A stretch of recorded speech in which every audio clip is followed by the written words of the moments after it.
الحمد لله وحده والصلاة والسلام على من لا نبي بعده أما بعد قال الله تعالى ويوم ينفخ في الصور ففزع من في السماوات ومن في الأرض إلا من شاء الله وكل أتوه داخرين عن أبي هريرة رضي الله عنه قال عنه عن النبي صلى الله عليه وسلم قال سبعة يظلهم الله تعالى في ظله يوم لا ظل إلا ظله إمام عدل وشاب نشأ في عبادة الله ورجل قلبه معلق في المساجد ورجلان تحابا في الله اجتمعا عليه وتفرقا عليه ورجل دعته امرأة ذات منصب وجمال فقال إني أخاف الله ورجل تصدق بصدقة فأخفاها حتى تعلم شماله ما تنفق يمينه ورجل ذكر الله خاليا ففاضت عيناه أو كما قال عليه الصلاة والسلام آمنت بالله صدق الله مولانا العظيم وصدق رسوله النبي الكريم ونحن على ذلك من الشاهدين والشاكرين والحمد لله رب العالمين.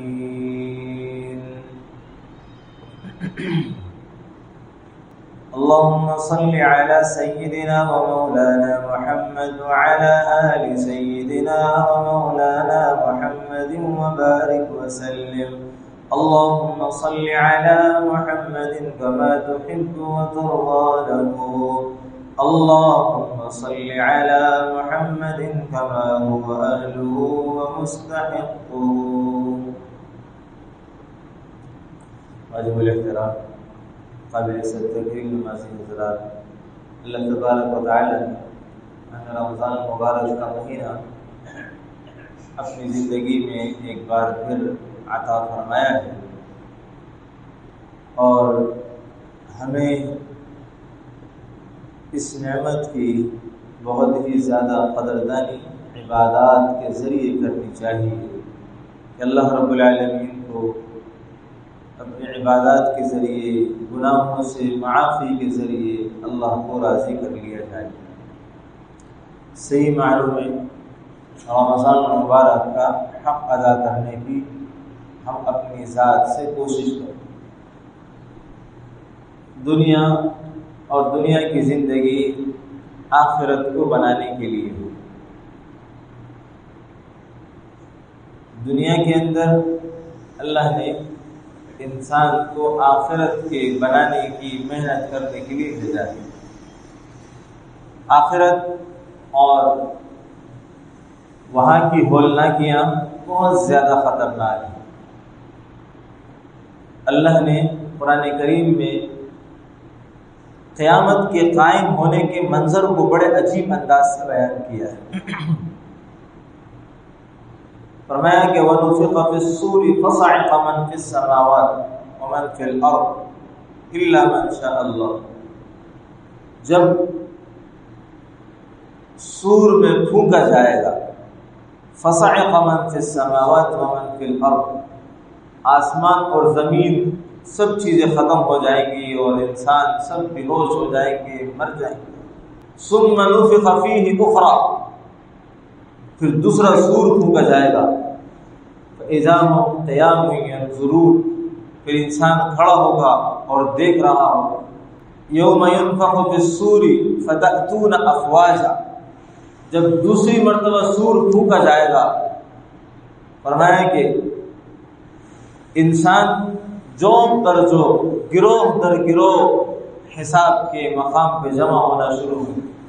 وَنُفِخَ فِي الصُّورِ فَفَزِعَ مَنْ يَوْمَ يُنفَخُ فِي الصُّورِ فَفَزِعَ مَنْ فِي السَّمَاوَاتِ وَمَنْ فِي الْأَرْضِ إِلَّا مَنْ شَاءَ اللَّهُ۔ فرمایا کہ جس دن سور پھونکا جائے گا انسان گھبرا کر کے اٹھے گا اور اس کی گھبراہٹ کا عالم بہت خطرناک ہوگا۔ آسمان اور زمین سب کا نظام دہم برہم ہو جائے گا۔ اور اللہ نے قرآن کریم میں فرمایا کہ جب قیامت قائم ہوگی، اذا السماء انفطرت، آسمان پھٹ جائے گا، وَإِذَا الْكَوَاكِبُ انتَثَرَتْ، ستارے بکھر جائیں گے، وَإِذَا الْبِحَارُ فُجِّرَتْ، اور جو دریا ہے سمندر ہے چلا دیے جائیں گے، وَإِذَا الْقُبُورُ بُعْثِرَتْ، اور قبریں اپنا بوجھ نکال کر کے پھینک دیں گی، عَلِمَتْ نَفْسٌ مَا قَدَّمَتْ وَأَخَّرَتْ، ہر انسان نے جو اعمال کیے ہیں وہ آگے ہو یا پیچھے وہ سب کچھ دیکھ لے گا۔ اذا السماء انشقت، آسمان پھٹ جائے گا۔ وَإِذَا الْأَرْضُ مُدَّتْ وَأَلْقَتْ مَا فِيهَا وَتَخَلَّتْ وَأَذِنَتْ لِرَبِّهَا وَحُقَّتْ۔ یا ایھا الناس، اے لوگو، اتقوا ربکم، اپنے رب سے ڈرو، ان زلزلۃ الساعۃ شیء عظیم، قیامت کا جو جھٹکا ہے، جو زلزلہ ہے، وہ بہت خطرناک ہے۔ یوم ترونها تذهل كل مرضعۃ عما ارضعت، جس دن انسان دیکھے گا کہ دودھ پلانے والی اپنے دودھ پیتے کو چھوڑ دے گی۔ یوم تذهل كل مرضعۃ عما ارضعت وتضع كل ذات حمل حملها، ہر حمل والی اپنا حمل گرا دے گی۔ وترى الناس سکارى، تو لوگوں کو دیکھے گا جیسے کہ وہ نشے میں ہیں، وما هم بسکارى، وہ نشے میں نہیں ہوں گے، ولكن عذاب اللہ شدید، اللہ کا عذاب بہت سخت ہوگا، اور قیامت کا منظر بہت سخت ہوگا۔ انسان اپنے آپے میں نہیں ہوگا، اپنے آپے میں نہیں ہوگا، بہت سخت منظر اللہ نے بیان فرمایا۔ حضرت ابو ہریرہ رضی اللہ عنہ فرماتے ہیں کہ آپ علیہ السلام نے فرمایا قیامت ایسے حالت میں قائم ہوگی کہ دو خرید و فروخت کرنے والے، کپڑا بیچنے اور خریدنے والے آپس میں باہم کپڑا دیکھ رہے ہوں گے اور ابھی انہوں نے معاملات طے نہیں کیے ہوں گے۔ اس حالت میں قیامت قائم ہو جائے گی۔ ایک آدمی جس نے اپنی اونٹنی سے دودھ نکالا ہوگا، لے جا رہا ہوگا، پیا نہیں ہوگا، اس حالت میں قیامت قائم ہو جائے گی۔ ایک آدمی نے حوض بنایا ہوگا، اس کو لیپ رہا ہوگا تاکہ اس میں پانی ڈال کر کے جانوروں کو پلاؤں، اس حالت میں قیامت قائم ہو جائے گی۔ بہت سے حالات اللہ کے رسول علیہ السلام نے بیان فرمائے۔ تو اس ایسی حالت میں انسان موجود ہوں گے اور قیامت کا وقوع ہو جائے گا۔ انسان اپنی زندگیوں میں مگن ہوگا، اپنے سفر میں مگن ہوگا، اپنی خرید و فروخت میں مگن ہوگا، اور یوم ينفخ فی الصور، سور پھونک دیا جائے گا، سور پھونک دیا جائے گا۔ حالت یہ ہے کہ حضرت اسرافیل علیہ السلام اللہ کی بارگاہ کی طرف کان لگائے ہوئے، سر جھکائے ہوئے، اور سور جو جانور کا سینگ ہوتا ہے اس طرح ہے، وہ اپنے منہ پر رکھے ہوئے اللہ کے حکم کے منتظر بیٹھے ہیں، جب ہی اللہ کا حکم ملے اور میں فوراً سور کو پھونک۔ ہم ان حالات میں عیش و عشرت کی زندگیاں گزارنے میں اور دنیا کے بنانے میں، فکر میں اور اس میں مگن اور مست زندگی گزارنے، اور قیامت جتنی قریب ہے اس سے زیادہ موت انسان سے قریب ہے، اس سے زیادہ موت قریب ہے۔ تو میرے عزیز دوستو، ایسے منظر، ایسے حالات میں اللہ رب العالمین نے ایک ایسی جگہ بھی بنائی ہوگی، قیامت کا منظر تو بہت سخت ہوگا، پھر اس کے اندر جو ہے اللہ رب العالمین جلوہ افروز ہوں گے۔ وَأَشْرَقَتِ الْأَرْضُ بِنُورِ رَبِّهَا، اللہ کے نور سے آسمان تو ختم ہوگا، زمین پر نور ہو جائے گی، سورج اور چاند نہیں ہوگا۔ وَوُضِعَ الْكِتَابُ، انسان کو نامہ اعمال دیے جائیں گے۔ وَجِيءَ بِالنَّبِيِّينَ، ہر امتی کے لیے اس کا نبی بلایا جائے گا۔ وَالشُّهَدَاء، اور اس کے گواہی دینے والے بلائے جائیں گے، یہاں تک کہ یہ زمین بھی اللہ کی بارگاہ میں گواہی دے گی۔ ہماری کھال یہ بھی گواہی دے گی۔ انسان کہے گا یہ تو آج تک بولی نہیں، انسان اپنے جسم کی کھال سے بولے گا تو آج تک بولا نہیں، تو یہ کیسے بول رہی ہے؟ قالوا انطقنا اللہ، اللہ نے ہمیں گویائی دی ہے، انطق کل شیء، وہ ہر چیز کو گویائی دے سکتا ہے۔ اليوم نختم علی افواہہم، ہمارے منہ کو بند کر دیا جائے گا، وتکلمنا ایدیہم، ہمارے ہاتھ بولیں گے، وتشہد ارجلہم، ہماری ٹانگیں بولیں گی بما كانوا یکسبون، انہوں نے یہ کچھ کیا۔ ان حالات میں ہر انسان اپنے عمل کے بقدر اپنے پسینے میں اور سورج کی تپش کے اندر ڈوبا ہوا ہوگا۔ وہاں اللہ نے ایک ایئر کنڈیشن لگایا ہوگا جو سایہ کر رہا ہوگا، ٹھنڈک دے رہا ہوگا، وہ اللہ کے عرش کا سایہ ہوگا، وہ اللہ کے عرش کا سایہ ہوگا۔ اللہ کے عرش کے سائے میں کچھ لوگ ہوں گے جو ان لوگوں کے ساتھ ہی اٹھ کر کے قبروں سے نکل کر کے آئیں گے اور اللہ ان کو عرش کا سایہ دے گا۔ وہ 7 قسم کے لوگ ہیں۔ فرمایا حضرت ابو ہریرہ رضی اللہ عنہ سے روایت ہے، فرمایا کہ آپ علیہ الصلوۃ والسلام نے فرمایا 7 افراد ایسے ہیں یظلهم اللہ تعالی فی ظلہ، کہ اللہ تعالیٰ اپنے سائے میں انہیں جگہ عطا فرمائیں گے جس دن اللہ کے عرش کے سائے کے علاوہ کوئی سایہ نہ ہوگا، کوئی سایہ نہ ہوگا۔ ان میں سے پہلا آدمی وہ ہے امام عدل، ایسا بادشاہ جو عادل ہو، ایسا حکمران جو عادل ہو، ایسا قاضی، ایسا جج جو عادل ہو۔ الامام العدل، ہر آدمی اپنے اعتبار سے عادل بنے، بادشاہ، صدر، وزیر اعظم، اسی طریقے سے ہر وزیر، پھر اس کے بعد علاقوں کے سربراہ، یونین کونسلر، چیئرمین، پھر اس کے بعد ہر آدمی اپنے گھر کا ذمہ دار، وہ اپنے گھر والوں کے ساتھ انصاف کرے چونکہ وہ اپنے گھر کا حکمران ہے۔ الامام العدل، پھر انسان اپنے گھر کا تو حاکم ہے ہی، گھر والوں کے ساتھ انصاف کرے، اگر گھر نہیں ہے تو انسان اپنی ذات پر حاکم ہے۔ یہ دل، یہ اس پر حاکم ہے، اور انسان کے تمام اعضاء و جوارح اس کی رعایا ہے۔ دل ان کو کنٹرول کرے کہ اللہ کی نافرمانی نہ ہو، اللہ کے حکم کی نافرمانی نہ ہو، اللہ سے دستبرداری نہ ہو، نبی علیہ السلام کے طریقوں کی نافرمانی نہ ہو۔ نکلنے والے جسم سے اعضاء، کان سننے میں، زبان بولنے میں، آنکھ دیکھنے میں، دل دماغ سوچنے میں، ہر چیز اللہ کے حکم کے تابع ہے۔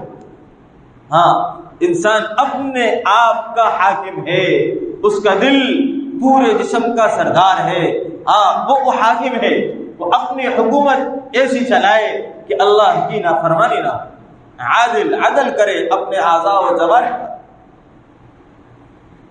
اور آگے فرمایا وَشَابٌ نَشَأَ فِي عِبَادَةِ اللَّهِ، ایسا نوجوان جس کی جوانی اللہ کی عبادت، جس کی جوانی اللہ کی عبادت میں جوان ہو، بچپن سے جوانی اور بڑھاپے تک اللہ کی عبادت میں ہو۔ در جوانی عبادت کردن شیوہ پیغمبری، جوانی میں عبادت کرنا یہ پیغمبروں کا شیوہ ہے۔ انسان جوانی میں بڑا مست ہوتا ہے، بہت مست ہوتا ہے، گناہوں پر بڑا دلیر ہوتا ہے، بہت دلیر ہوتا ہے، نافرمانیوں پر اور اللہ کی ہر طرح کی نافرمانیوں پر بہت جگرا ہوتا ہے اس کے پاس۔ آپ دیکھیں، تھوڑا سا مال کیا ہو، گاڑی ہو، گانے بجے ہوں گے، دوست یار ہوں گے، اور ہر طرح کی فراوانی عیش و عشرت میں اللہ کی نافرمانی کی ہر حدود پار کی جا رہی ہے، ہر حدود پار ہو رہی ہے۔ جو اپنے دل کو سنوار لے، اپنے دل پر حکمرانی کر لے، امام عادل بن جائے، اللہ اس کو اپنے عرش کے سائے میں جگہ دے گا۔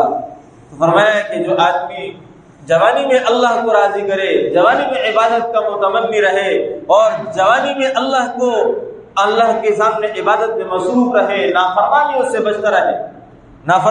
بچتا رہے، ایسا آدمی اللہ کے ہاں بہت ہی محبوب ہے۔ گندے اور گناہوں کے خیالات سے بھی دور رہنا، اللہ کی فرمانبرداری میں لگے رہنا، حضرت ہارون رشید کا ایک بیٹا 15-17 سال کا لڑکا تھا، باپ کی سلطنت، ہر عیش و عشرت کو چھوڑ کر کے جنگل میں زندگی گزارتا تھا، ہفتے میں 1 دن کام کرتا تھا، ایک مقررہ مزدوری لیتا تھا اور اس مزدوری میں پورا ہفتہ گزارا کرتا تھا اور پھر ہفتے میں 1 دن آ کر کے مزدوری کیا کرتا تھا۔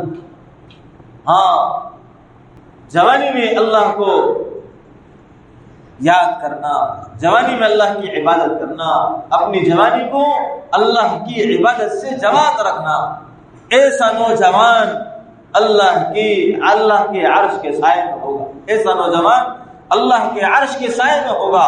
اور فرمایا 30 نمبر پر، وَرَجُلٌ قَلْبُهُ مُعَلَّقٌ فِي الْمَسَاجِدِ، وہ آدمی جس کا دل مسجد میں اٹک رہا ہو، جو مسجد کو آباد کرنے والا ہو۔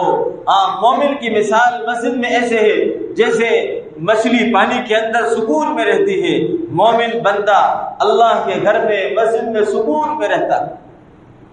جس کا دل مسجد میں اٹک رہا ہو، انما یعمر مساجد اللہ، مسجد کو آباد کرنے والے کون لوگ ہیں؟ من آمن باللہ والیوم الآخر، جو اللہ پر، آخرت پر ایمان رکھتے ہیں، اور اقام الصلاۃ، اور نمازوں کو قائم کرتے ہیں، وآت الزکاۃ، زکات ادا کرتے ہیں، ولم یخش الا اللہ، اور وہ اللہ سے ڈرتے ہیں، فعسى اولئک ان یکونوا من المہتدین، بے شک یہ لوگ ہدایت یافتہ ہیں، ہدایت یافتہ۔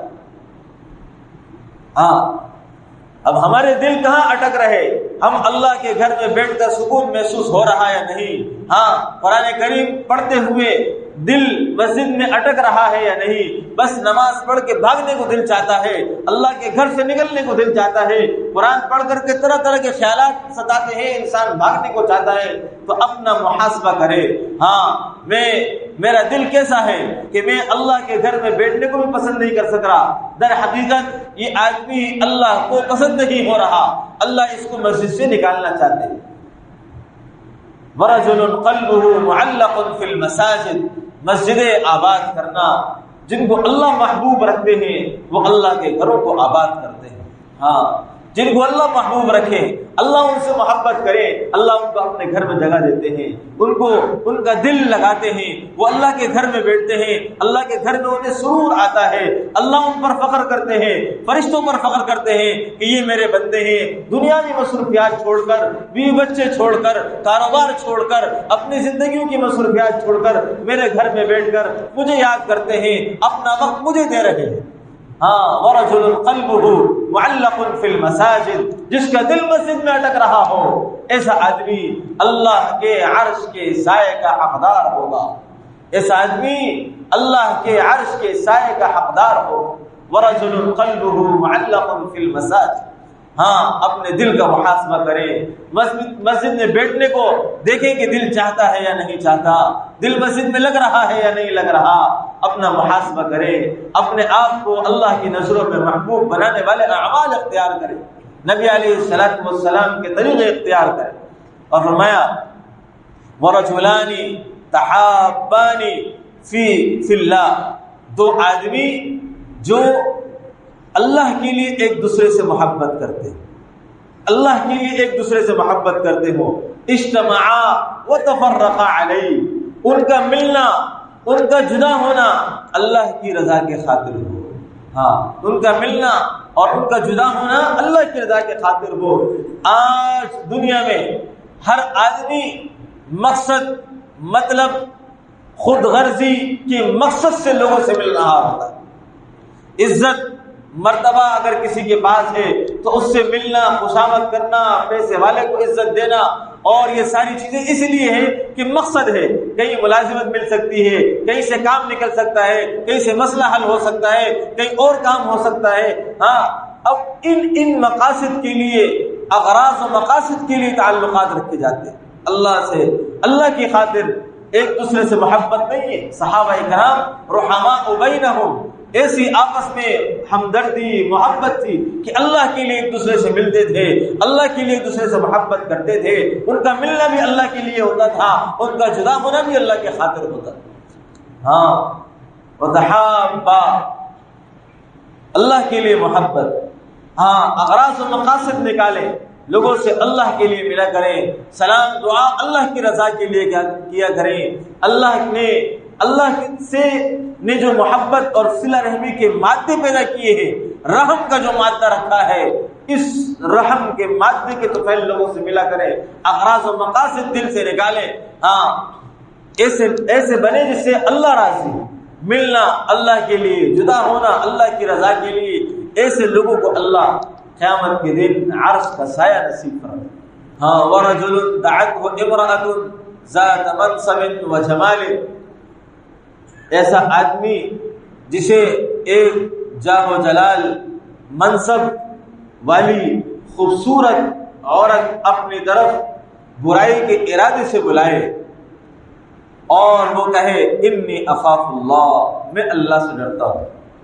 حضرت مولانا فیض ذوالفقار نقشبندی صاحب نے یہاں پر ایک اور اضافہ فرمایا نور اللہ مرقدہ نے کہ ایسا آدمی جو منصب والا ہو، جس کے پاس عہدہ ہو، منصب ہو، وہ کسی ایسی عورت کو اپنی طرف بلائے اور وہ عورت یہ کہہ دے کہ میں اللہ سے ڈرتی ہوں، میں اللہ سے ڈرتی ہوں۔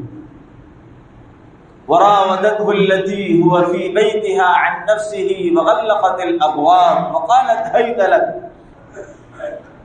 حضرت یوسف کو اللہ نے بڑا مقام دیا،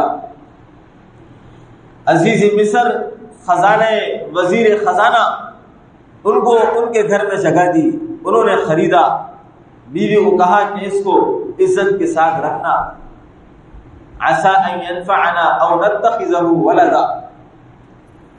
اور زلیخا حضرت یوسف علیہ السلام کے حسن سے ان پر فریفتہ ہوئی اور برائی کا ارادہ کر کے تمام دروازوں کو تالا لگایا، وغلقت الابواب وقالت حیت لک، اور کہا کہ اب آؤ میری طرف، برائی کے ارادے سے۔ حضرت یوسف نے کہا قال معاذ اللہ، میں اللہ کی پناہ چاہتا ہوں، میں اللہ کی پناہ چاہتا ہوں۔ اللہ سے ڈرنا آج کل بدکاری بہت عام ہے، اللہ کی خاطر بچنا، ولا تقربوا الزنا انه كان فاحشا، یہ بہت بڑا گناہ ہے، اس سے بچے۔ اور یہ بہت عام ہو گیا، قرب قیامت فرمایا اتنا عام ہو جائے گا کہ سر عام بھی لوگ زنا کر رہے ہیں۔ بہت برا راستہ ہے، وساء سبیلا، اللہ بچائے۔ جو آدمی اس طرح کے گناہوں سے بچ گیا، اللہ اسے قیامت کے دن عرش کا سایہ نصیب فرمائیں گے۔ ورجل تصدق بصدقۃ، وہ آدمی جو صدقہ دیتا ہے، اور صدقہ دیتا ہے فاخفاها، چھپا کر کے، حتی لا تعلم شمالہ، یہاں تک کہ علم نہیں ہوتا اس کے بائیں ہاتھ کو جو خرچ کرتا ہے دایاں ہاتھ، ما تنفق بیمینہ، دایاں ہاتھ جو خرچ کر رہا ہے بائیں ہاتھ کو بھی اس کی خبر نہ ہو، بائیں ہاتھ کو بھی اس کی خبر نہ ہو، ایسا خرچ کر۔ آج کل تو ریاکاری دکھلاوا عام ہے، بغیر ویڈیو کے، بغیر تصویر کے تو کسی کو کچھ دیا نہیں جاتا۔ حکومتی سطح پر تو الگ ہے، مگر عوامی سطح پر بھی لوگ اگر کسی کو لفاف دے رہے، کسی کو کچھ دے رہے، اس کو بھی ویڈیو کی نظر میں کر دیا جاتا ہے کہ اور ویڈیو میں محفوظ کر لیا، انسانی عزت کو مجروح کر دیا جاتا ہے۔ ایسا صدقہ تو ریا ہے، دکھلاوا ہے، نمود و نمائش ہے۔ ایسے دکھلاوے اور ریاکاری اللہ کو پسند نہیں ہے۔ ہاں ایسا آدمی جو خرچ کرے اللہ کے راستے میں، صدقہ دے، اور ایسا صدقہ دے کہ اتنا پوشیدہ کہ اس کے بائیں ہاتھ کو بھی پتہ نہ چلے، بائیں ہاتھ کو بھی پتہ نہ چلے، اس طرح صدقہ کرنا چھپا کر کے، اللہ تبارک و تعالیٰ ایسے آدمی کو بھی عرش کا سایہ نصیب فرمائیں گے۔ ورجل ذکر اللہ خالیا، ایک ایسا آدمی جو تنہائی میں اللہ کا ذکر کرے، ففاضت عیناہ، اور اس کی آنکھوں سے آنسو بہنے لگے، اس کی آنکھوں سے آنسو بہنے لگے۔ ہاں جو آدمی اس انداز میں اللہ کے سامنے ذکر کرتا ہے، اللہ سے ڈرتا ہے، فَلْيَضْحَكُوا قَلِيلًا، ہنستا کم ہے، وَلْيَبْكُوا كَثِيرًا، اور وہ روتا زیادہ ہے۔ ہمارا حال کیا ہے؟ وَتَضْحَكُونَ وَلَا تَبْكُونَ، ہم ہنستے ہی ہنستے ہیں، روتے نہیں ہیں، ہمارے آنکھیں خشک ہو گئی ہیں، آنسو نہیں نکلتے۔ ہاں صحابہ کرام رضوان اللہ علیہم اجمعین جو اللہ سے کی طرف سے قرآن نازل ہوتا تھا اس کو سن کر کے روتے تھے. اللہ فرماتے ہیں وَإِذَا سَمِعُوا مَا أُنزِلَ إِلَى الرَّسُولِ تَرَىٰ أَعْيُنَهُمْ تَفِيضُ مِنَ الدَّمْعِ. ہاں جب قرآن کریم نازل ہوتا اس کو سنتے تو ان کی آنکھوں سے آنسو جاری ہوتے تھے. آج پورا کا پورا قرآن پڑھا جاتا ہے، سنا جاتا ہے، ہمارے آنکھوں سے آنسو نہیں جاری ہوتے. تنہائی کے ذکر میں بھی ہمارے اللہ کے خوف سے رونا، ایسے جو آنکھ اللہ کے خوف سے رو جائے، خوف سے رو جائے، اللہ ایسے آنکھ پر جہنم کے دھوئیں کو بھی حرام کر دے. ہاں اللہ اتنے قدردان ہے جو اللہ سے ڈرتا ہے. وَلِمَنْ خَافَ مَقَامَ رَبِّهِ جَنَّتَانِ. جو اللہ کے سامنے کھڑے ہونے سے ڈرا اس کے لیے 2 جنتیں ہیں. ہاں وَأَمَّا مَنْ خَافَ مَقَامَ رَبِّهِ وَنَهَى النَّفْسَ عَنِ الْهَوَىٰ. جو رب کے سامنے کھڑے ہونے سے ڈرا اور اپنے خواہشات کو روکے رکھا، ہاں فَإِنَّ الْجَنَّةَ هِيَ الْمَأْوَىٰ. اس کے لیے جنت ہی ٹھکانہ ہے. تو میرے عزیز دوستو، یہ 7 افراد ہیں جنہیں اللہ اپنے عرش کا سایہ نصیب فرمائیں گے. ہاں کسی نہ کسی درجے میں، کسی ایک میں ہم اپنے آپ کو شمار کروا لیں، کسی ایک درجے میں شامل ہو جائیں تاکہ قیامت کے دن اللہ کے عرش کا سایہ نصیب ہو جائے. اللہ عمل کی توفیق نصیب فرمائے.